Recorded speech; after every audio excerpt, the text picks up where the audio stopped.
I'm not a huge fan of ChatGPT. It will let you down. It's not the end all be all. So I would spend the time and toil and I craft the email, but I would craft it in a sense of something that's a template.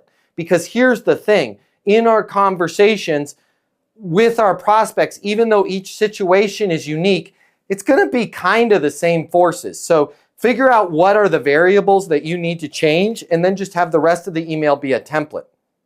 So you mean like an MET, like a Matt Easton template? Yeah, exactly. Exactly. Okay. And less is more, right? ChatGPT will give you more is more, right? This needs to be, and there's a test I want you guys to use with your emails, which is why if you notice with mine, like when I did the one for Mike, I just guessed at what the color of his logo was. If it's David, I would like that current situation, capabilities needed, next steps, to be that awesome, I'll call it monster green. I don't know what it's like a monster green, right? Like that green, because it's his, I'm embedding like a little bit of branding in there. With mine, when I do those sections, it's orange, okay? One, it makes the email look good. Two, when their mind scans it real quick, they can see the different sections, right? And typically people won't read those emails in order. They might start with capabilities needed and go, man, he's kind of spot on, and then go back and read current situation. Make it short and then try and make it even shorter, because the last piece I'll give you is send the damn template to yourself and look at it on your phone, right? And if you're having to do a ton of this, it's too long.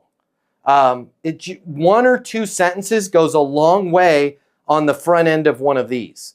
So this is where we got to be really mindful of how many words we're using in the template. But I don't think you need ChatGPT. I think you just need, as promised, summarize my understanding of the current situation, capabilities needed, next steps, blah, blah, blah, blah, blah. You're going to have a kind of a line there in current situation that's kind of standardized that you can tweak for everybody. Capabilities needed. You're going to probably have 8 of those, and you'll pick the 4 that most relevate to them. And then the does that match what you need is always in the same one. Next steps is probably the same for all of them. You're real close to having a template there.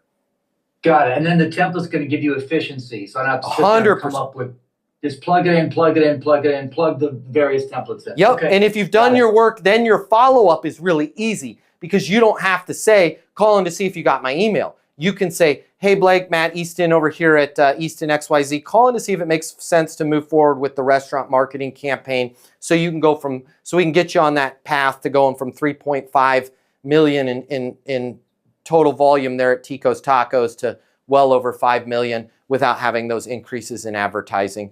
I'm going to send you over the link with our contract now.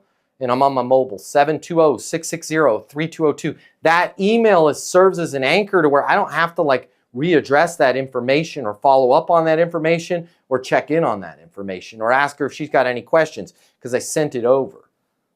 Nice. Okay. Thank you, Matt. Yeah.